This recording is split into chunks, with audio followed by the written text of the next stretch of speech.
Start பண்ணலாமா? எல்லோருக்கும் வணக்கம். மீண்டும் ஒரு முறை உங்களை சந்திப்பதில் மற்றற்ற மகிழ்ச்சி. இந்த நல்வாய்ப்பை வழங்கிய நம்முடைய துறை இயக்குனர் அவர்களுக்கும் கூடுதல் இயக்குனர் அவர்களுக்கும், நம்முடைய எஸ்எஸ்டிஐ உதவி இயக்குனர் திருமிகு அருணி அவர்களுக்கும், நம்முடைய மண்டல பயிற்சி இணை இயக்குனர் அவர்களுக்கும் என்னுடைய முதற்கண் நன்றியை தெரிவித்துக் கொள்கிறேன். என்னுடைய தலைப்பு இன்றைக்கு அரண் எனப்பட்டது யாதெனில். உங்களுக்கு கொஞ்சம் புதிராக கூட இருக்கும். ஐடிஐயில் போய் எதுக்கு இதை பற்றி பேசுகிறாரு, இது என்ன ஆர்ட்ஸ் காலேஜா, இலக்கிய வகுப்பா அப்படின்னு கூட நீங்கள் கேட்கலாம். அறத்தை பற்றி பேசுவதற்கு இந்த இடம்தான் அப்படின்னு அறுதிட்டு சொல்ல தேவையில்லை. அரணை எங்கே வேணாலும் பேசலாம், சரியா? இன்ஃபேக்ட் இதுதான் சரியான இடம் கூட நான் நம்புகிறேன். இப்போ அறத்தை பற்றி பேசும்போது மற்றதெல்லாம் என்ன, அறம் பொருள் இன்பம்னு வள்ளுவர் சொல்கிறாரு. அப்போ பொருள் பற்றி பேசக்கூடாதா, இன்பத்தை பற்றி பேசக்கூடாதா? அறம் அப்படின்னா ஏதோ காவி கட்டிகிட்டு இருக்கிறவங்க அவங்க தான் அறத்தை பற்றி பேசணுமா, சாமியார்கள் தான் அறத்தை பற்றி பேசணுமா அப்படின்னு இல்லை. அரண் எனப்பட்டதே இல்வாழ்க்கை, அதிலும் பிறன் பழிப்பது இல்லாதாயின் நன்றி. அவ்வளோதான். அரண் அப்படின்னா என்ன, ஒன்றும் இல்லை, இல்வாழ்க்கையில் நீங்கள் வாழற வாழ்க்கை தான் அரண். ஒரு வாழ்க்கையில், சாதாரண வாழ்க்கையில் பொருள் ஈட்டி அந்த பொருளை சரியான வகையில் செலவழித்து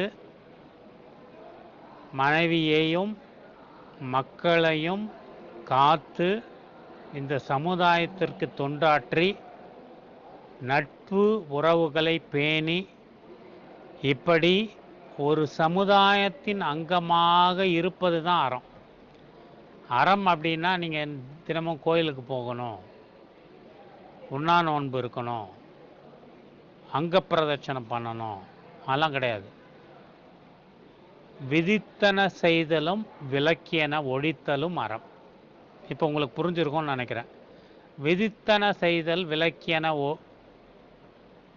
ஒழித்தல், விதித்தன செய்தல் விலக்கியன ஒழித்தல். ஐடிஐக்கு வரீங்க, 9 மணிக்கு வர சொல்கிறாங்க, அதுதான் விதித்தன. உங்களை வர சொல்கிறது 9 மணிக்கு. 9 மணிக்குள்ளே வந்துட்டா நீங்கள் அறத்தின் வழியாக நடக்கிறீர்கள் என்ற அர்த்தம். ப்ரேயருக்கு இப்போ வர சொல்கிறோம் 20 நாளாக, ப்ரேயருக்கு வந்துட்டிங்கன்னா அதுதான் அறம். யூனிஃபார்ம் போட சொல்கிறோம், அதுதான் அறம். ஷூ போட சொல்கிறோம், அதுதான் அறம். உங்களை ஆசிரியர் என்னென்ன விஷயங்களை நீ பண்ணிட்டு வரணும் அப்படின்னு சொல்கிறாரு, பண்ணிட்டு வரீங்க, அதுதான் அறம். ஸோ விதித்தன செய்தல் தான் அறம். விலக்கியன ஒழித்தல் என்ன?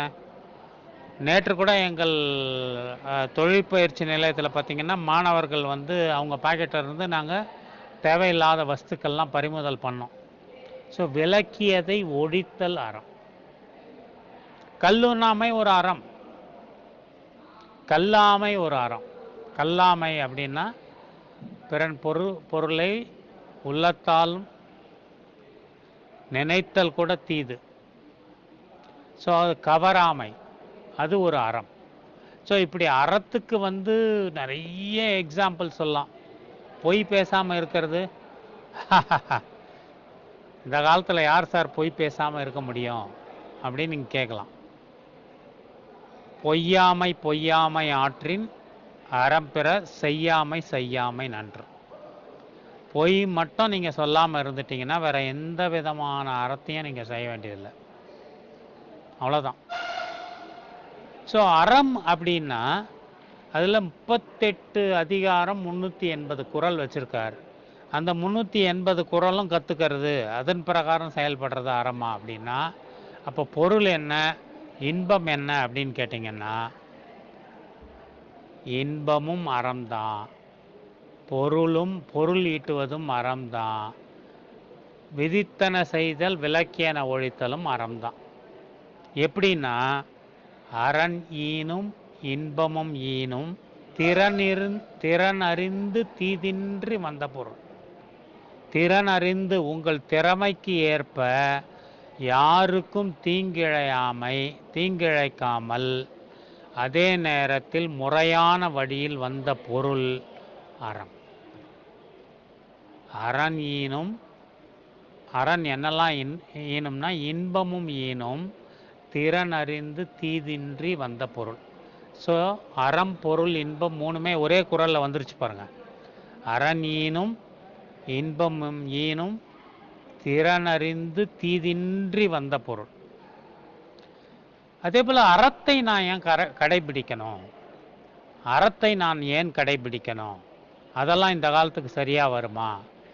எந்த காலத்திற்கும் அறம்தான் சரியாக வரும். அறம் அல்லாத எதுவுமே சரியாக வராது. அறத்தை விட அறத்தினூங்கு ஆக்கமும் இல்லை, அதனை மறுத்தலினூங்கு இல்லை கேடு. அவ்வளோதான். அறத்தினூங்கு ஆக்கமும் இல்லை, அறம் போல ஒரு ஆக்கமுடைய விஷயம் இல்லை, அதை மறுத்தால் அதை விட கேடு எதுவுமே இல்லை. அவ்வளோதான். ஸோ எல்லோரும் அறம் செய்யணும். யாரெல்லாம் அறம் செய்யணும்? மாணவர்கள் செய்யணுமா, ஆசிரியர் செய்யணுமா, இல்லத்தரசி செய்யணுமா, கணவன் செய்யணுமா, மகன் செய்யணுமா, தந்தை செய்யணுமா, சாமியார் செய்யணுமா? எல்லாருக்கும் பொதுவான விஷயம் அறம். இவர்களுக்குன்னு ஒன்றும் கிடையாது. நீங்கள் மனிதன் என்று நீங்கள் ஒத்துக்கொள்ளும் பட்சத்தில் நீங்கள் அறம் செய்ய. இப்போ நான் பேசிகிட்டு இருக்கேன், உங்ககிட்ட பேசிகிட்டு இருக்கேன், உங்களை 1 மணி நேரத்தில் கன்வின்ஸ் பண்ணிட்டேன்னா நான் பேசுகிறது அறம். திறனறிந்து சொல்லுக சொல்லை அறனும் பொருளும் அதனினூங்கு இல்லை. திறனறிந்து சொல்லுக, உங்களை நல்வழிப்படுத்த, உங்களை மாற்றுவதற்காக நான் பேச வந்திருக்கிறேன். அதை காட்டிலும் வேறு அறம் இல்லை. சரி, அறம் அறம் அப்படின்னு சொல்கிறோம். இப்போ நம்ம ஒரு என்ஜினியரிங் இன்ஸ்டியூட்டில் இருக்கிறோம், நம்ம ஒரு ஐடிஐ படிக்கிறோம். நம்மளால் என்ன சார் அறம் பண்ண முடியும்? என்னால் என்ன அறம் பண்ண முடியும்? நான் தான் முதல்ல சொல்லிட்டேன், விதித்தன செய்தலும் விலக்கியன ஒழித்தலும். நீ ஐடிஐக்கு 9 மணிக்கு வந்து 5:30 மணிக்கு போனால் அது அறம். யூனிஃபார்ம் போட்டு வந்தால் அறம். ஆசிரியர் சொல்வதை கேட்டால் அறம். டீ பிரேக்கில் போயிட்டு டீ தவிர மற்ற எதுவும் போதைப் பொருள் யூஸ் பண்ணாமல் இருந்தால் அது அறம். ஏன்னா விதித்தன செய்தல் விலக்கியன ஒழித்தல். ஸோ இப்படி நம்மளுடைய நடத்தைகள் எல்லாம் அறம்.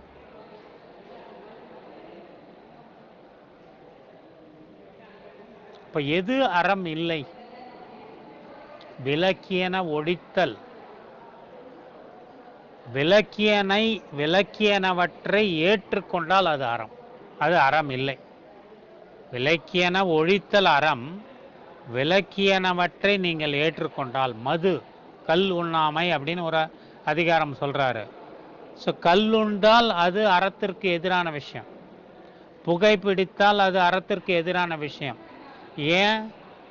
கல்லுண்டால் நீங்கள் நினைவை இழப்பீர்கள். நீங்கள் நினைவை இழக்கும் பட்சத்தில் நீங்கள் மற்றவருக்கு தீதை செய்வீர்கள். அது என்ன தீது வேணா இருக்கலாம்.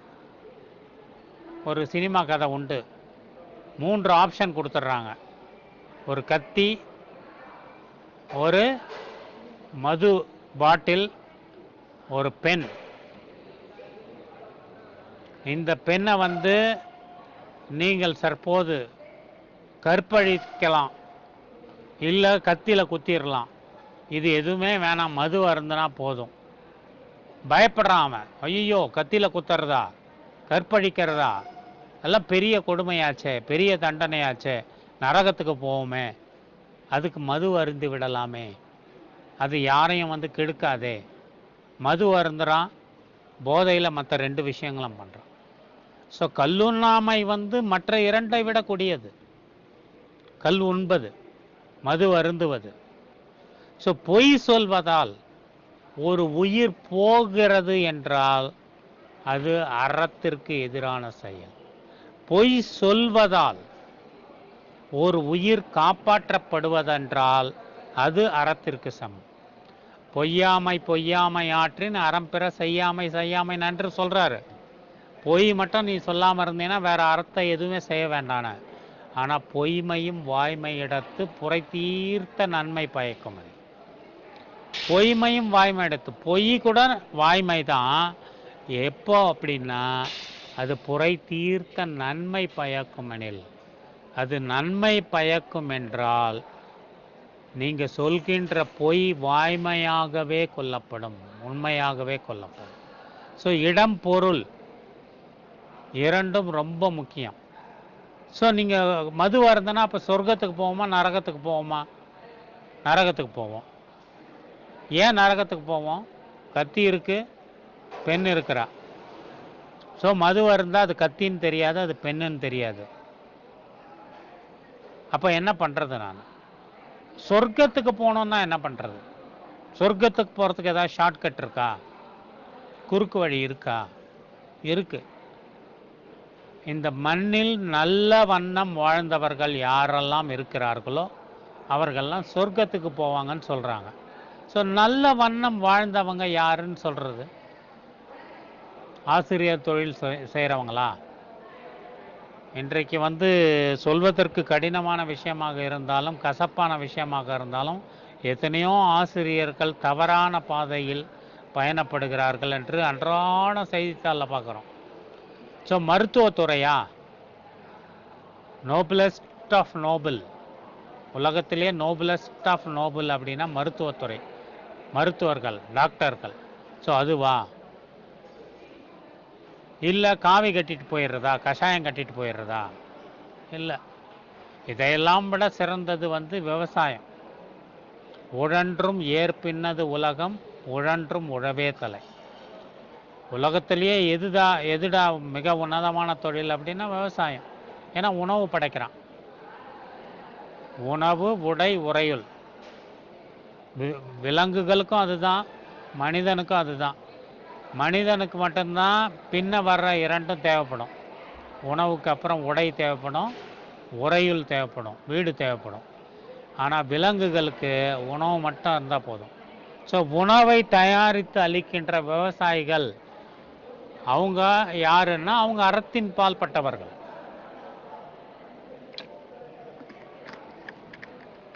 அறத்தை போற்றி பாதுகாக்கிறவர்கள், நமக்கு உணவளிப்பவர்கள். உழவினார் கைமடங்கின் விழைவதும் விட்டோம் என்பார்க்கும் இல் உலகன்றார். உழவர்கள் கை மடக்கி அப்படி படுத்துட்டாக்கா, இந்த உலக வாழ்க்கை எனக்கு வெறுத்து போச்சு, இந்த உலகத்தில் எனக்கு வாழ பிடிக்கல, நான் குடும்பத்தை விட்டு வெளியேறேன், காவி கட்டிக்கிறேன், கஷாயம் கட்டிக்கிறேன், பட்டை போட்டுக்கிறேன், கொட்டை போட்டுக்கிறேன் அப்படின்னு சொல்கிறவங்களுக்கு கூட வாழ்க்கை இல்லைன்றாங்க. ஸோ உழவினார் கைமடங்கின் விழைவதும் விட்டோம் என்பார்க்கும் இல் உலகம். ஸோ உழவு தொழில், உழவுக்கும் தொழிலுக்கும் வந்தனை செய்வோம், வீணே உண்டு கழித்திருப்போரை நிந்தனை செய்வோம். ஸோ உழவுக்கு அப்புறம் தொழில், உழவுக்கும் தொழிலுக்கும் வந்தனை செய்வோம். வந்தனை மீன்ஸ் வணக்கம். அப்போது ஐடிஐ தொழிற்பயிற்சி நிலையம் இல்லையா? இங்கே அறத்தை பற்றி பேசணுமா அப்படின்னா இங்கே மட்டும்தான் பேசணும். இதுதான் பேசுவதற்கு சரியான இடம். சரி, யார்கிட்ட பேசணும் அப்படின்னா நாளைய நம்பிக்கை நட்சத்திரங்களான உங்கள்கிட்ட, மாணவர்கள்ட்ட தான் இதை பேசணும். சரி, மறுபடியும் நான் பாயிண்ட்டுக்கே வரேன். யாரெல்லாம் சொர்க்கத்துக்கு போவாங்க, நரகத்துக்கு யாரெல்லாம் போவாங்கன்னு நான் ஒரு கோடிட்டு காமிச்சிட்டேன். சொர்க்கத்துக்கு யாரெல்லாம் போவாங்கன்னா மண்ணில் நல்ல வண்ணம் வாழ்கின்றவர்கள் சொர்க்கத்துக்கு போவாங்கன்னு சொல்கிறோம். நல்ல வண்ணம் அப்படின்னா யாருன்னு கேட்டிங்கன்னா வேறு ஒன்றுமே இல்லை, குலம் வெட்டுபவர்கள். என்றைக்காவது ஒரு நாளைக்கு நீங்கள் காற்று வேணான்னு சொல்ல போகிறீங்களா? காற்றை நீங்கள் வேணான்னு மறுக்கிற 10வது நொடி நீங்கள் உயிரோடு இருக்க மாட்டீங்க. காற்றை நீங்கள் வேண்டாம் என்று மறுக்கின்ற 10வது நொடி நாம் யாரும் உயிரோடு இருக்க போவதில்லை. பரவாயில்ல, நம்ம உயிரோடு இல்லைன்னா பரவாயில்ல. இந்த காற்றிலிருந்து ஆக்சிஜன், உயிர் வாயு, பிராண வாயுவை எடுத்துட்டா என்ன ஆகும் அப்படின்னா, சொன்னால் நம்ப மாட்டீங்க, மரம் செடி கொடி எல்லாம் அப்படியே பொல பொல பொலன்னு வேரோடு சாயும். அதை பார்க்கறதுக்கு மனிதன் இருக்க மாட்டான். ஏன்னா அவன் 10 நொடியிலேயே இறந்துருவான். மரம் செடி கொடியெல்லாம் வேரோட சாஞ்சிரும். அப்போ பில்டிங் மட்டும் நிற்குமா, காங்கிரீட் மட்டும் நிற்குமான்னா அதுதான் இல்லை. காற்றில் ஆக்சிஜன் இல்லைன்னா இந்த காங்கிரீட் பில்டிங் கூட காற்றில் உள்ள ஆக்சிஜனோட ஏர் ஃப்ளோன்னு சொல்கிறோம். காற்றில் உள்ள ஆக்சிஜனோட வினையாற்றி கொண்டிருக்கிறது, அது தொடர்பு கொண்டிருக்கிறது. காற்றிலிருந்து அந்த பிராணவாயுவை, உயிர் வாயுவை எடுத்துட்டோம்னா 1 மணி நேரத்தில் இருக்கிற அத்தனை பில்டிங், உலகத்தின் ஸ்கை ஸ்கிராப்பர்னு சொல்கிற மலேசியாவில் உள்ள ட்வின் டவரில் ஆரம்பித்து புர்ஜ் கலீஃபா, துபாயில் உள்ள புர்ஜ் கலீஃபாவில் உள்ள ட்வின் டவரில் தொடங்கி சின்ன ஒரு கட்டிடம் வரை புலன்னு சாம்பல் மேடாயிடும். ஸோ காற்று, அதுக்கப்புறம் நீர். காற்றை நம்ம உருவாக்குறது இல்லை, காற்றை உருவாக்க கடவுளால் முடியாது. காற்றை நம்ம உருவாக்குறது இல்லை. காற்றை மாசுபடாமல் வச்சுக்கலாம், காற்றை தூய்மையாக வச்சுக்கலாம். அப்படி காற்றை தூய்மையாக வச்சுக்கணும் அப்படின்னா, வச்சுக்கிறாங்க அப்படின்னா அவன் சொர்க்கத்துக்கு போவான். அவன் அறத்தின் வழியாக நின்றவன். ஸோ உங்களுக்கு இப்போ புரிஞ்சிருக்கும். இண்டஸ்ட்ரியல் ட்ரைனிங் இன்ஸ்டியூட்டில் தான் இதை பற்றி பேசணும். ஏன் காற்றை மாசுபடுத்துவதில் நாம் தான் முதல் culprit. Automobile pollution, industrial pollution, power plant pollution, thermal power பிளான்ட்டுன்னு சொல்கிற அந்த பவர் பிளான்ட்டு, மின் உற்பத்திக்கு தேவையான தெர்மல் பவர் பிளான்ட்டு,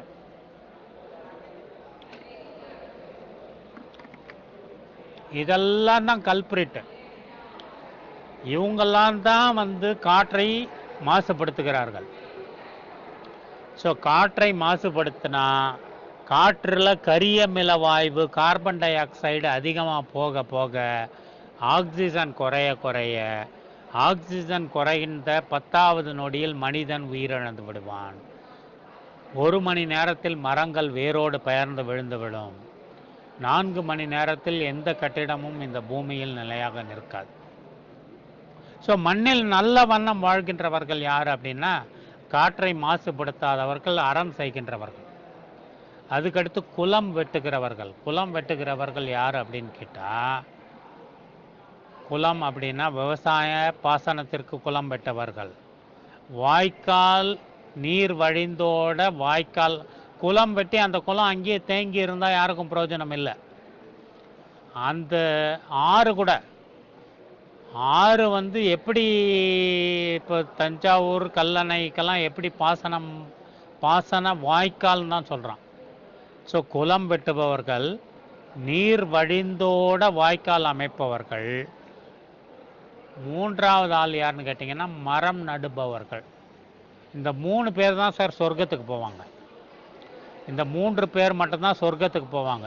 ஏன் அப்படின்னா, காரணம் என்ன அப்படின்னா, குளம் வெட்டுகிறார்கள், நீர்நிலையை அமைக்கிறார்கள். நம்ம தான் சொன்னோம், சுழன்றும் ஏற்பின்னது உலகம், உழன்றும் உழவே தலை. விவசாயத்துக்கு அத்தியாவசியம் நீர். ஸோ அந்த நீரை பெருக்குவதற்காக, மழை காலத்தில் மழை நீரை சேமித்து வைப்பதற்காக குளம் வெட்டுகிறவர்கள். அந்த குளத்திலிருந்து விவசாயத்திற்கு நாம் அனுப்ப வேண்டும். ஸோ வழிந்தோடும் வாய்க்கால் அமைப்பவர்கள்.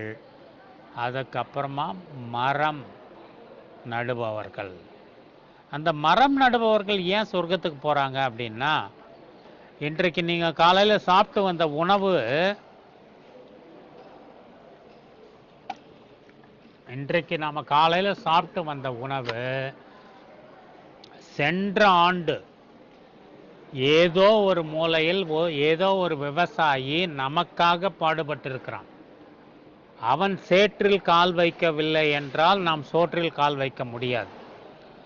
சென்ற ஆண்டு ஏதோ நமக்கு கண்ணுக்கு தெரியாத, நமக்கு அறிமுகமில்லாத ஒரு புண்ணியாத்மா சேற்றில் இறங்கி பாடுபட்டிருக்கிறான். அவன் கால்கள் சேற்றில் வெந்திருக்கும், புண்ணாகி இருக்கும். ஸோ அவனுடைய உழைப்பில், அவனுடைய வலியில் நாம் இன்று காலையில் உணவு உண்டிருக்கிறோம். அவ்வளோதான். நேற்று நீங்கள் ஒரு மாம்பழம் சாப்பிட்ருந்தீங்கன்னா, நேற்று நீங்கள் ஒரு தேங்காய் சட்னி சாப்பிட்ருந்தீங்கன்னா, நேற்று ஒரு பலாப்பழம் சாப்பிட்ருந்தீங்கன்னா, அது 5 ஆண்டுகளுக்கு முன்னாடியிலிருந்து 25 ஆண்டுகளுக்கு முன்னாடி ஏதோ ஒரு மனிதன் அந்த மரத்தை நட்டிருக்கிறான், அந்த மரத்தை பயிரிட்டிருக்கிறான். அவன் நட்டவன் இன்று உயிரோடு இருக்கிறானா இல்லையா தெரியாது. அவன் நட்டவன் அந்த பலனை அனுபவிக்கிறானா தெரியாது. ஆனால் அவன் 5 ஆண்டுகளுக்கு முன்பிருந்தோ 25 ஒரு தலைமுறைக்கு முன்பிருந்தோ மரத்தை நட்டிருந்தால் நீங்கள் என்று பழம் உண்ண முடியும். ஸோ சொர்க்கத்துக்கு யார் போவா அப்படின்னா, போன வருஷம் சேற்றில் கால் வச்சவன் இன்றைக்கு நம்ம உணவு தானத்திலே சிறந்தது அன்னதானம்னு சொல்கிறான். தானம் ஒன்றும் கொடுக்கலையே சார், எனக்கு நான் பணம் கொடுத்து தானே வாங்கினேன், நான் உழைச்ச பணம் அப்படின்னா, உழைச்சா பணம் வருது ஓகே. பணத்தை விதைத்தால் நெல் வளருமா? நெல் முளைக்குமா? முளைக்க. பணத்தை விதைத்தால் நெல் முளைக்குமா? பயிரை விதைத்தால் தான் பயிர் முளைக்கும். நெல்லை விதைத்தால் தான் நெல் முளைக்கும். கோதுமையை விளைத்தால் தான் கோதுமை முளைக்கும். மாங்கொட்டையை பயிரிடும் போது தான் மாமரம் வருது. தென்னை மரத்தை பயிரிடனா தேங்காய் தேவை. ஸோ எதை நம்ம விதைக்கிறோமோ அதை தான் நம்ம அறுக்கிறோம். ஸோ நல்ல வண்ணம் வாழ்கின்றவர்கள் யார் அப்படின்னா, குளம் வெட்டுகிறவர்கள். அந்த குளத்து நீர் வழிந்தோட வாய்க்கால் வெட்டுகிறவர்கள், மரம் நடுபவர்கள். அதற்கு முன்பாக திருக்குறளில் கடவுள் வாழ்த்து முதல் அதிகாரம், முதல்ல எழுத்தெல்லாம் ஆதி பகவன் முதற்றே உலகு 10 குறள் இருக்கு. கற்றதனால் ஆய பயனென் கொல் வாலறிவன் நற்றார் தொழாரனின். நீங்கள் படித்து என்ன பிரயோஜனம், கடவுளை தொழாமல் என்ன பிரயோஜனம் அப்படின்னு சொல்கிறார் வள்ளுவர். அது அவரோட நம்பிக்கை. ஆனால் 2வது அதிகாரம் என்ன சொல்கிறாங்கன்னா, வான் சிறப்பு. துப்பார்க்கு துப்பாய துப்பாய துப்பார்க்கு துப்பாய தூவும் மழை அப்படின்னா என்ன அர்த்தம் அப்படின்னா, துப்பாக்கியை பற்றி பேசல அவர். அந்த மழை உலகத்தில் உள்ள உணவுப் பொருட்களை எல்லாம் நமக்கு விளைவிக்க உதவுகிறது. அதே நேரத்தில் அந்த மழையே, நான் எத்தனை முறை தண்ணி குடிச்சிட்டேன் பாருங்க, அந்த மழையே உணவாக நமக்கு அமைகிறது.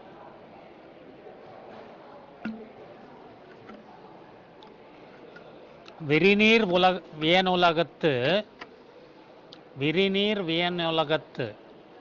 விண்ணீர் பொய்ப்பின். மழை மட்டும் பொய்த்து போச்சுன்னா விண்ணீர் பொய்ப்பின். விரிநீர் வியனுலகத்து, இந்த பரந்த உலகத்தில் கிட்டத்தட்ட 97%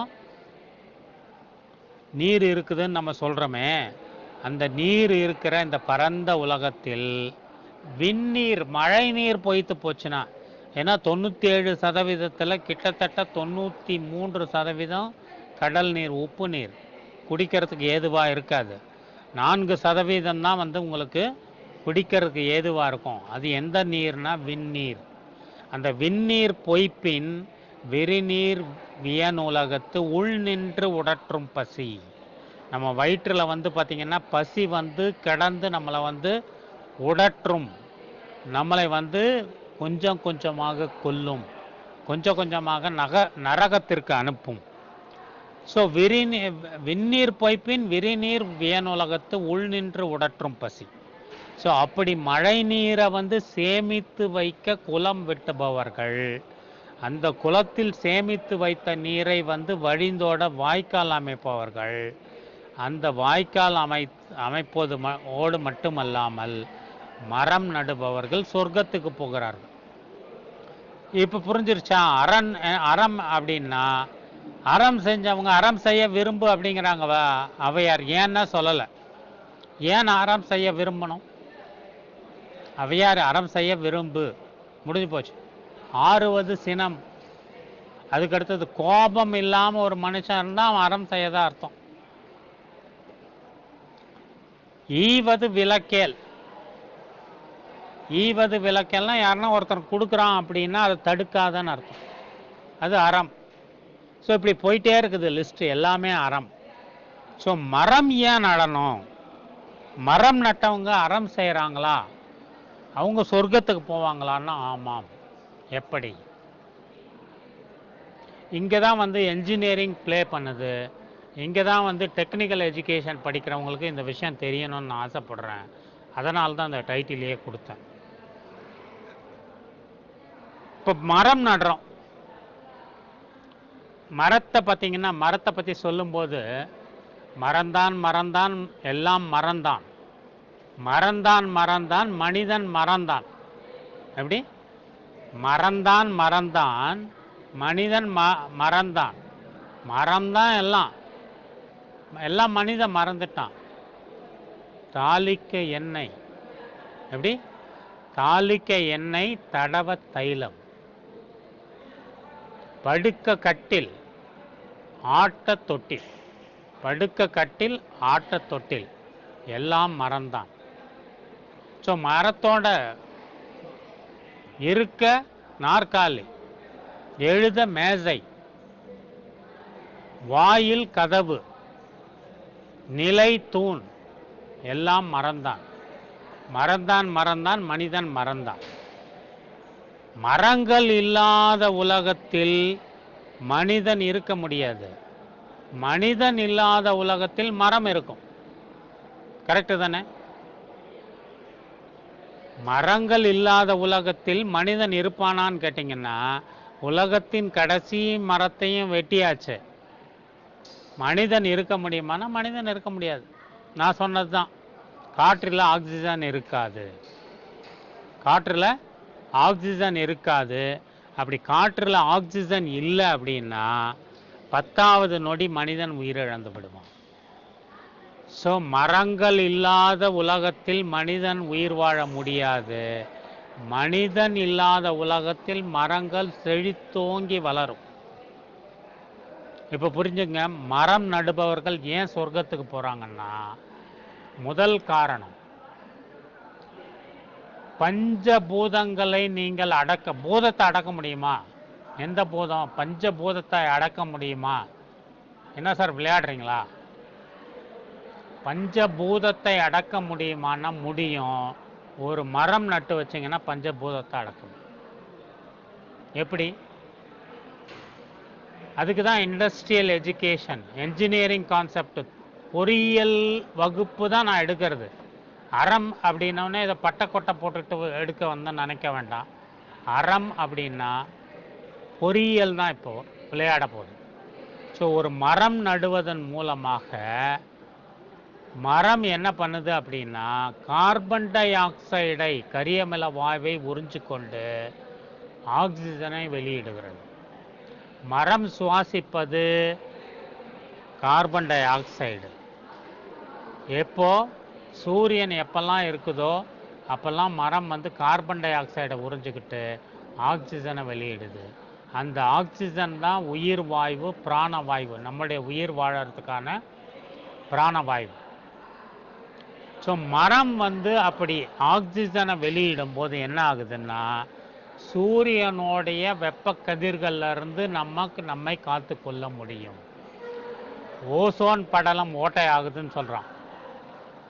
ஓசோன் படலம் ஓட்டை ஆச்சுன்னா நமக்கு முடி கொட்டிடும், தோலில் கேன்சர் வந்துடும், பிளட்டில் கேன்சர் வந்துடும். ஸோ ஓசோன் படலத்தை ஓட்டையாக விழாமல் தடுக்க வேண்டுமென்றால் அதற்கு எந்த போர்வையும் கிடையாது, எந்த கொடையும் பிடிக்க முடியாது.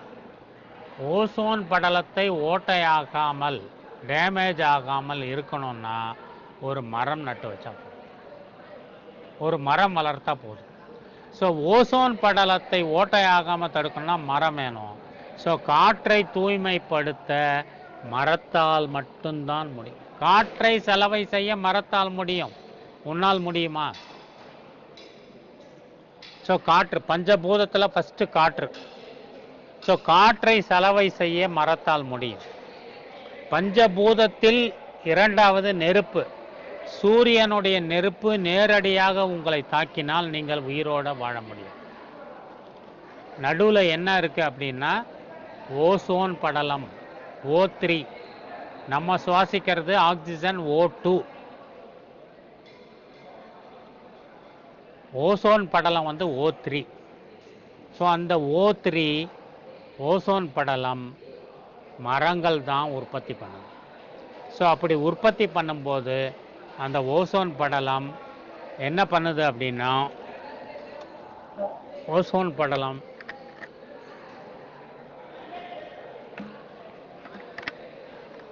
நேரடியாக வெப்பக்கதிர் யூவி ரேஸ்ன்னு சொல்கிறோம், அல்ட்ரா வயலட் ரேஸ், நம்மளை தாக்காமல் காப்பதற்கு மரம்தான் ஒரு குடை அமைக்கிறது. மரம்தான் குடை அமைக்கிறது. மண்டே கூட நீங்கள் ஆர்டிஃபிஷியல் இன்டெலிஜென்ஸ் கிளாஸ்லாம் அட்டன் பண்ணியிருப்பீங்க. செயற்கை நுண்ணறிவுக்கு போயிட்டோம். நமக்கு தெரியாத விஷயங்களே கிடையாது. உலகத்தை கை கீழே கொண்டு வந்துட்டோம். உலகத்தை ஒரு கொடையின் கீழ் கொண்டு வந்துட்டோம். கர்லோ துனியா முத்திமே, உள்ளங்கையில் உலகம். ஸோ இதை வச்சுக்கிட்டு நம்ம வந்து எல்லாம் உலகமே என் கையில் அடங்கியிருக்கு அப்படின்னு சொல்கிறான். ஆனால் உலகமே நம்ம கையில் அடங்கியிருக்கா அப்படின்னா, இதோட ரேடியேஷன், இதோட கதிர்வீச்சில் தான் இன்றைக்கு 7இல் ஒரு குழந்தை மனம் வளர்ச்சி குன்றிய குழந்தைகளாக பிறக்கிறது என்று தகவல்கள் சொல்கிறது, தரவுகள் சொல்லுகின்றது. ஸோ ரேடியேஷன், செல்ஃபோன் ரேடியேஷனில் தான் சிட்டுக்குருவியெல்லாம் காணாமல் போயிடுச்சு. செல்ஃபோன் ரேடியேஷனில் தான் மற்ற பறவை இனங்கள் அழிந்து கொண்டே வருகிறது. ஸோ அப்படி இருக்கும்போது மரம் வந்து ஓசோன் பெல்ட்டை ஓட்டையாகிறது தடுத்துருது. ஸோ காற்றை தூய்மைப்படுத்துது, காற்றை சலவை பண்ணுது. இரண்டாவது வெப்பம். சூரியனோட கதிர்கள் நேரடியாக நம்மை தாக்காமல் காக்கணும் அப்படின்னா அதுக்கு மரம்தான் வேணும்.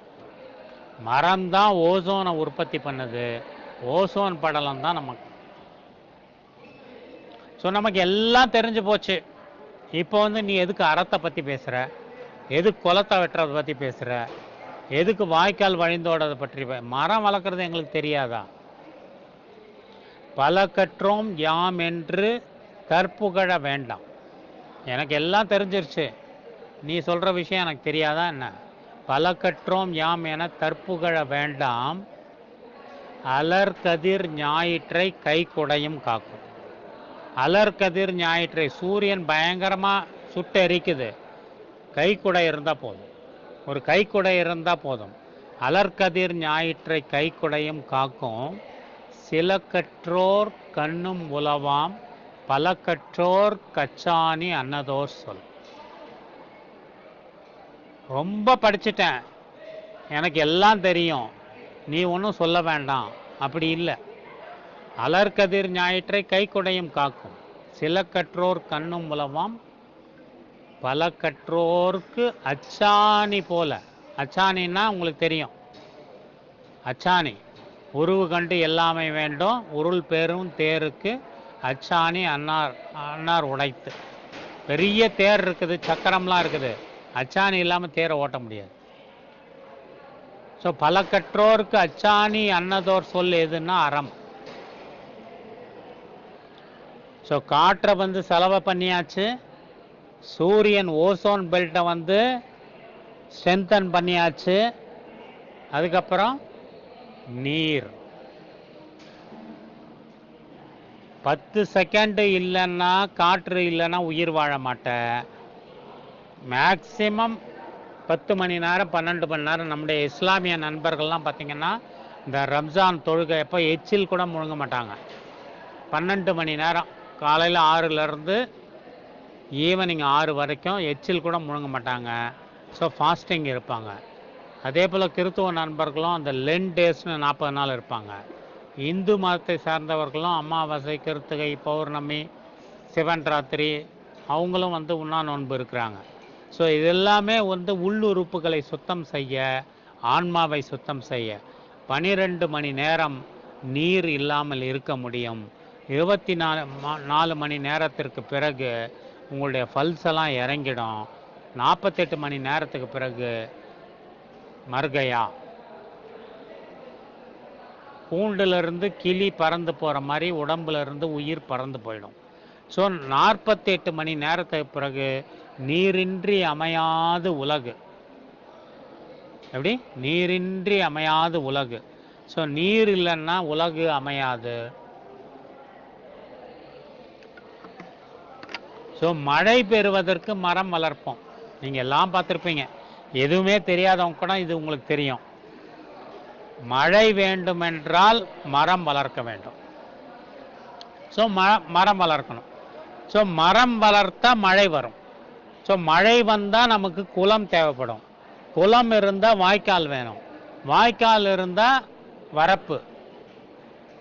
வரப்பு இருந்தால் நெல். நெல் இருந்தால் நீர். நீர் இருந்தால் கோன். கோன் இருந்தால் கொடி. நீர் உயர வரப்புயரம். வரப்புயர நெல் உயரம். நெல் உயர குடி உயரும். குடி உயர கோன் உயரும். கரெக்டா? நீர் உயர வரப்புயரும். வரப்புயர நெல் உயரும். நெல் உயர குடிமக்கள் உயர்வார்கள். நெல் அறுவடை பண்ண லாபம். அறுவடை நாள் திருவிழா. உலகத்தில் உணவு உற்பத்தி நின்று போச்சுன்னா எல்லாம் நின்று போச்சு. நெல் உயர குடி உயரும். குடி உயர்ந்தால்தான் கோன் அரசன் உயர்வான். ஸோ மரம் வளர்த்தா மழை வரும். மழை வந்தால் குளம். குளம் நிரம்பும். குளத்திலிருந்து வாய்க்கால் வழிந்தோட வாய்க்கால் அமைச்சா நெல் உயரும். நெல் உயர்ந்தால் குடி உயரம். குடி உயர்ந்தால் கோன். ஸோ மரம் வளர்க்கறது தான் அறம் அப்படின்னா ஆமாம், மரம் வளர்க்கறது தான் அறம். அப்போ காற்றை செலவை செஞ்சாச்சு. நெருப்பை கட்டுப்படுத்தியாச்சு. சூரியனை கட்டுப்படுத்தியாச்சு. நீரை உருவாக்கியாச்சு. 3 பூதங்களை கண்ட்ரோல் பண்ணியாச்சு. எதனால? மரம் வளர்க்கறதுனால. இன்னும் 2 பூதங்கள் என்ன? நிலமும் ஆகாயம். நிலம், நீங்கள் ஏரிக்கரை ஓரத்திலாம் பார்த்தீங்கன்னா மரம் வளர்ப்பாங்க. எதுக்கு அப்படின்னா நிலம் அரிப்பு ஏற்படாமல் தடுக்க. ஒரு மண் வளமாக இருக்குதுன்னு அதுக்கு இண்டிகேஷன் என்ன தெரியுமா? அங்கே மரம் வளரணும். குறிஞ்சி, முல்லை, மருதம், நெய்தல், பாலை.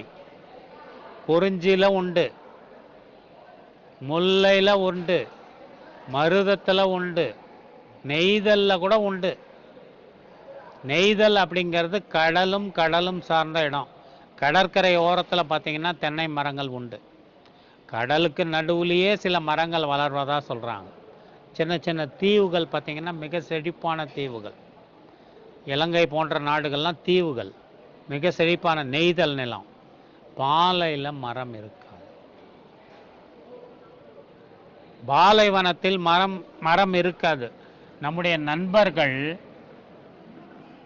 தூர தேசத்திற்கு செல்கின்ற நண்பர்கள், அரபு நாடுகளுக்கு செல்கின்ற நண்பர்கள், அவங்க அங்கேருந்து போயிட்டு வரும்போது பார்த்தீங்கன்னா நம்முடைய மரம் அவன் அதிசயமாக பார்க்கறது, மகிழ்ச்சியாக பார்க்கறது, சிலாகித்து பார்க்கறது தெரியுங்களா? மரங்களை தான், நந்தவனத்தை தான், பூச்செடியை தான். ஃப்ளேம் ஆஃப் ஃபாரஸ்ட்ன்னு சொல்கிறாங்களே, அந்த செடியை பார்த்தோன்னே அப்படியே நின்றுடுறாங்க. நம்ம புங்க மரத்தை பார்த்த உடனே அப்படியே நின்றுடுறாங்க. முருங்கை மரத்தை பார்த்த உடனே நின்றுடுறாங்க. என்னடா இதையும் பார்க்காத மாதிரி இப்போ பார்க்குற அப்படின்னு கேட்டால், ஆமாம் சார், இது பாலைவனத்தில் அப்படியே வாடி போயிருக்கும். இலைகளே மலர்ந்து இருக்காது. ஒரு பூ மலர்ந்து நாங்கள் அந்த நாட்டில் பார்த்ததில்ல. ஒரு செடி மலர்ந்து பார்த்ததில்ல. ஒரு தென்றல் வீசி நாங்கள் கேட்டதில்லை, கவனிச்சதில்லை. ஸோ காற்றை சுத்தப்படுத்தியாச்சு, காற்றை செலவை பண்ணியாச்சு, நெருப்பை தடுத்தாச்சு, மழையை கொண்டு வந்தாச்சு. நிலத்தை, இந்த மண்ணை நீங்கள் ஆரோக்கியமாக வைத்து கொண்டிருக்கிறீர்கள் என்று ஏன் அப்படி சொல்கிறோம் அப்படின்னா, இன்றைக்கு தார் பாலைவனத்தில் கீழே சரஸ்வதி நதி ஓடுதா சொல்கிறாங்க. முக்கூடல் சங்கமம் இன்னைக்கு கூட அலகாபாத்தில் கொண்டாடுறாங்க. கங்கை, யமுனை, சரஸ்வதி. சரஸ்வதி நதின்னு ஒன்று கிடையாது. கங்கை இருக்குது, யமுனை இருக்குது. யமுனை ஆல்மோஸ்ட் சாக்கடையாக மாறி போச்சு. கங்கை மட்டும்தான் இருக்குது. ஸோ சரஸ்வதி நதி எங்கே ஓடுதுன்னு கேட்டால் அது ஒரு கற்பனையான நதி, அது பாலைவனத்துக்கு அடியில் ஓடுதுன்னு சொல்கிறான். அப்படின்னா என்ன அர்த்தம்னா மண் வளமாக இல்லை, மண்ணை நம்ம கெடுத்துட்டோம். அந்த பகுதியில் வாழ்ந்த மக்கள் வந்து எவ்வளவு மண்ணுக்கு எவ்வளவு கெடுதல் பண்ணணுமோ பண்ணணுமோ அவ்வளோயும் பண்ணி முடிச்சிட்டாங்க. அந்த இடத்துல இனி ஒரு புல் பூண்டு கூட முளைக்காது. ஸோ அதுதான் பாலைவனம். ஸோ மண்ணை மலடாக்குவது தான் பாலைவனம். மண்ணை வந்து ஃபர்டைல் லேண்டுன்னு சொல்கிறான். நம்ம ஊரில் அழகாக சொல்கிறான், நஞ்சை நிலம் புஞ்சை நிலம். நஞ்சை புஞ்சை.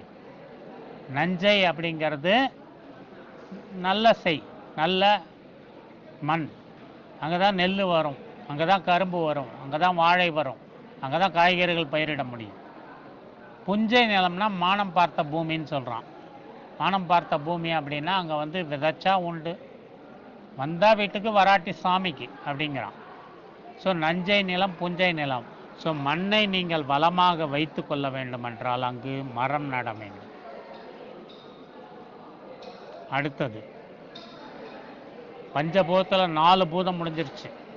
காற்று, நெருப்பு, நீர், நிலம், ஆகாயம்.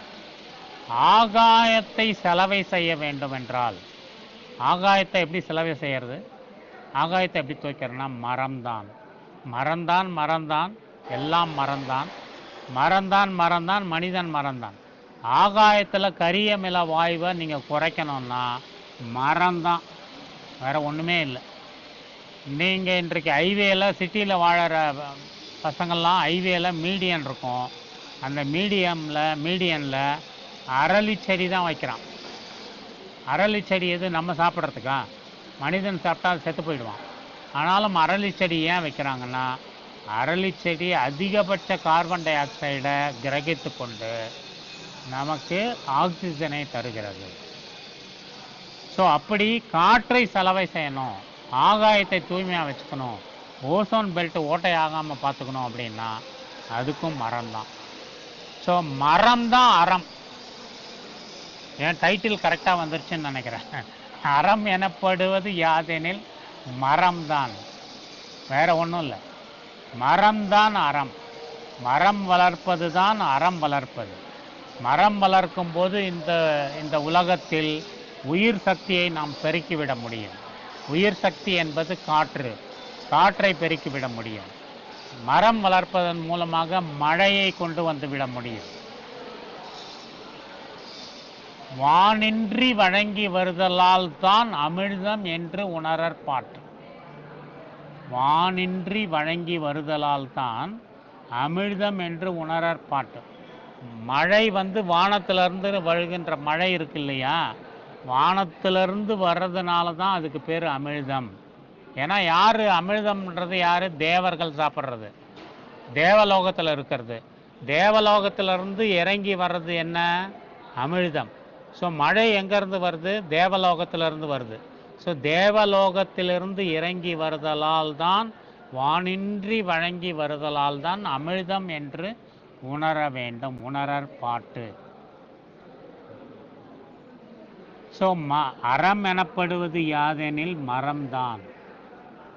மரம்தான் மனிதன் மரம்தான் எல்லாம் மரம்தான். தாளிக்க எண்ணெய், தடவ தைலம், படுக்க கட்டில், உறங்க தொட்டில், நிலை, கதவு, ஜன்னல், உட்கார நாற்காலி, எழுத மேஜை, எழுத பேப்பர், தாள், எல்லாம் மரம்தான். மூலிகை மரம்தான், உணவு மரம்தான், பழங்கள் மரம்தான், காற்று மரம்தான், நீர் மழை மரம்தான், நெருப்பை அடை காப்பது மரம்தான், நிலத்தை போற்றி காப்பது மரம்தான், ஆகாயத்தை செலவை செய்வதும் மரம்தான். எனவே அரண் எனப்படுவது யாதெனின் மரம்தான். இதை மறந்தால் இல்லை உங்களுக்கு வாழ்வு. மரம் என்பதை நீங்கள் மறந்துவிட்டால் என் நன்றி கொண்டார்க்கும் உய்வுண்டு, உய்வில்லை செய் நன்றி கொன்ற மகற்கு. மரம் தான் நமக்கு செய்து கொடுக்குது. மரத்தோடைய எல்லா பாட்டும் நமக்கு உதவுது. ஒரு மரத்தில் பார்த்தீங்கன்னா கிளையை வெட்டிட்டு போகிறான், விறகு எரிக்கிறான். இன்னும் பார்த்தீங்கன்னா அந்த ட்ரங்கை வெட்டிட்டு போகிறான், வீட்டில் நிலைக்கு ஜன்னல் கதவு செஞ்சுக்கிறான். பழங்களை பறித்து பசியை அரைக்கிறான், தொட்டில் செஞ்சுக்கிறான், கட்டில் செஞ்சுக்கிறான். அதெல்லாம் வேண்டாம். பழப்பயன்களே தராத மரங்களுக்கு கீழே பார்த்தீங்கன்னா ஒரு கார் ஹைவேஸில் இன்றைக்கி போகுதுன்னா மரத்து நிழலை தேடி போய் ஒரு குடும்பம் நின்று அங்கே பசியாருது, அங்கே போய் சாப்பிட்டுட்டு அங்கே ரெஸ்ட் எடுத்துகிட்டு போகிறாங்க. ஸோ அப்படி மரங்கள் இல்லாத உலகில் மனிதன் ஒரு நாள் கூட உயிர் வாழ முடியாது. மனிதன் இல்லாத உலகில் மரங்கள் உயிர் வாழும், நீடூழி வாழும். எனவே மரங்கள் இல்லையெனில் நட்டம் உனக்கு, நீ இல்லையெனில் நட்டம் மரங்களுக்கு இல்லை என்பதை நினைவு கூற வேண்டும். எனவே அறம் எனப்படுவது யாதெனில் மரம் என்பதை சொல்லி வாய்ப்புக்கு நன்றி கூறி விடைபெறுகிறேன். யாராவது என்னோடு தொடர்பு கொண்டு பேச வேண்டும் என்றால் நான் நிச்சயமாக மகிழ்ச்சியோடு உங்களோட உரையாட காத்திருக்கிறேன். நன்றி, வணக்கம்.